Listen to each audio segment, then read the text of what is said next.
Why is this old, cooked, beaten up Blackberry that's already a cut down version of a full fat model still so expensive on eBay? And secondly, why did I spend that stupid amount of money to buy one just for the sake of it? That's all we're going to be talking about today with one of the strangest smartphones I've taken a look at in an awfully long time. This is the Blackberry Key 2 LE. It came out 6 years ago, made by TCL, the then owner of Blackberry. It was the light edition model of the full fat Key 2, and it had worse performance specs, lesser cameras, half the storage, and a smaller battery. But for this crusty old example that literally is falling apart in places, I paid £154, and it was the cheapest one on eBay. By the way guys, I'm desperately trying to hit 100,000 subscribers, so if you wouldn't mind hitting that button, it would genuinely mean the world to me. Thank you so much for your support. This isn't like the Blackberries that I grew up with. You know, back when BBM was the hottest messaging app in town, not iMessage.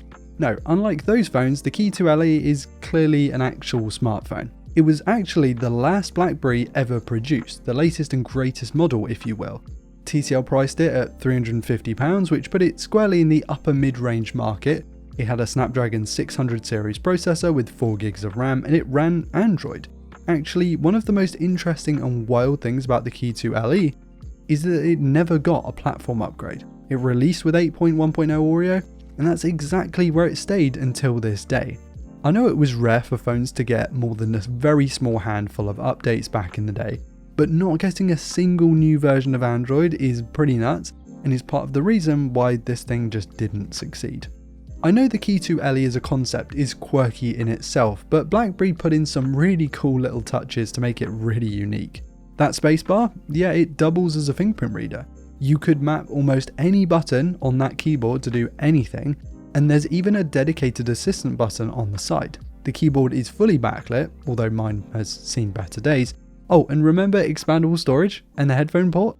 Yeah, they hadn't left us yet. It also looks and feels pretty strange to use. It's about the size of a Pixel 7a, so by no means a large phone, but also not small either, and it rocks a 4.5-inch short 1080p display with off-screen navigation buttons, and of course a full hardware keyboard right below that. It looks like a really strange hybrid between the old school Blackberries that I grew up with and Mr. Mobile's Clicks keyboard accessory because of the tall display, and I bet you're all thinking, wow, I bet that's really nice to type on. This is actually one of the worst typing experiences I've had on mobile in a very long time. Even though it's substantially bigger than what I had on my old Curve 8520, it's actually harder to use. The keys are flatter and closer together. The balance of having that really tall screen above it really sort of ruined the proportions, and the way you hold your phone is a little awkward even compared to that tiny little old one. And the tactility just feels off, it just doesn't feel right. It feels like you need good long fingernails just to be able to type on it.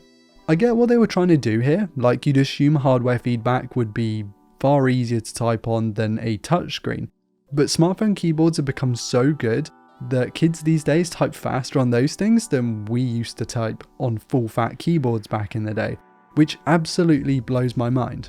Also makes me feel really old. The fact of the matter is these were never popular smartphones. The company has never directly publicly revealed the sales figures for these things, but I feel like we don't really need to see those when the evidence is staring us right in the face. How many of you actually had one of these or knew anyone who had one? For me, zero. Mr. Mobile maybe, that was it. In fact, this is the first time holding a Blackberry smartphone in the flesh, let alone this particular model. Contrast that to a time where almost everybody I knew had some kind of old school Blackberry back in the day. I had a couple, and it feels like the kid who slowly adapts to the trends that everyone else has quickly moved on from since. Because quite frankly, keyboard aside, the rest of the phone was and still is a pretty mediocre experience. It probably doesn't help that mine is in horrific condition, with cracks along the frame, the sealed back has now become a removable one, and slow and sluggish operation thanks to a chip that was never quick in the first place, let alone, and I can't believe I'm saying this, 6 years later. Yes, this thing is over half a decade old now. Wild. I downloaded a few bits and pieces to try on, but the software that's 7 generations out of date at this point with a processor that my smartwatch could probably smoke really doesn't make it for a great experience. If you're one of the few people who still use these in 2024, please tell us your story in the comments because you're a different breed. And I also can't believe I'm saying this. I'm about to talk about the camera performance from a BlackBerry smartphone, which sounds wild to me. Because that as a sentence, it just doesn't seem like a concept that makes sense.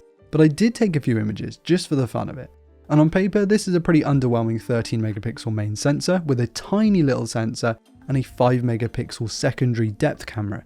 Yep, that was the trend at the time. There were additional depth cameras that didn't really do anything.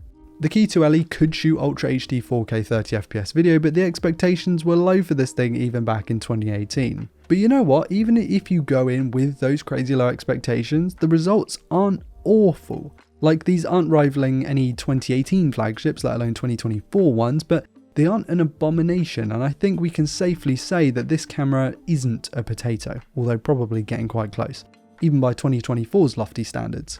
It's quite interesting really. I think what lets it down is its exposure and how it's dealing with highlights and shadows. Not that it has horrific dynamic range necessarily, but its tone mapping and what it actually does with those highlights and shadows. It doesn't seem to nail exposure every single time, and it's quite inconsistent because sometimes you can get a decent looking shot, and other times you're like, wow, what took this thing?